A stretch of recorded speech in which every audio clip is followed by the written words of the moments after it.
Pastor Van Dorn, when it comes to the next chapter, and we're almost done, a few more chapters left, the angel is called Wonderful, right? So in the passage of angel and Gideon in Judges 6 to 11, angel comes to call Gideon, right? He's even telling him, Almighty man of valor. And Gideon is there complaining and hiding, which is very funny, but I don't think it's said in a mocking way, because this angel, this divine angel, see Gideon of who he actually is and who he will become. So in this call of Gideon chapter, and when it comes to this, when it's parallel with your chapter of the book called "The Angel is Wonderful," what can we say that that shows this attribute of the angel being wonderful? How is that contributing to the angel being divine? Well, let's go back to the Isaiah one again. I think that probably is the most helpful. So we see that in the Samson birth story that his parents call him wonderful, right? The God of wonders, and we see that very same thing in the Exodus 15 um, Song of Moses, where he's this God of wonders. So, and this is not just like, this will help us see your answer to your question, but it will also help us see it that it occurs in the person of Christ, and that he's divine.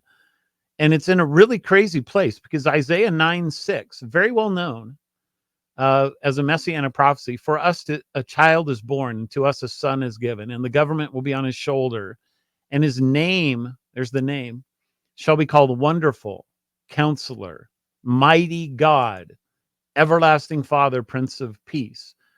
Now, you can see in the mighty God right there, right there, you see the divine connected to wonderful.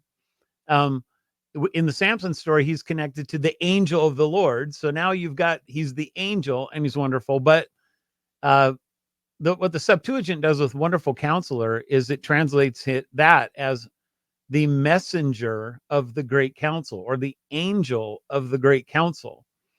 And this is kind of a foreshadowing, just what we'll talk about here at the end with the divine council. But the great council, the council of what? Well, that's the divine council. He's the angel of the divine council. He's the one who heads the whole thing up, and he's the one who takes Israel to be his people, and he is their God. But that, like I said, it's foreshadowing. We'll talk about that here in a couple minutes. Yeah, thank you for that. Gideon knows that the angel is the face of Yahweh, and that a man cannot see Yahweh's face and live, which we already mentioned. Then I also wrote down that the angel accepts the sacrifice of worship and disappears, right? Right. He's not rebuking him, saying, no, like you're committing adultery. And then the next thing also is that not only is there a blurring between the angel and Yahweh, but it is as if two different Yahwehs have speaking roles, like if they're like changing, right? Which already, as we mentioned, we see numerous times in the Old Testament, if you pay attention to the context, right?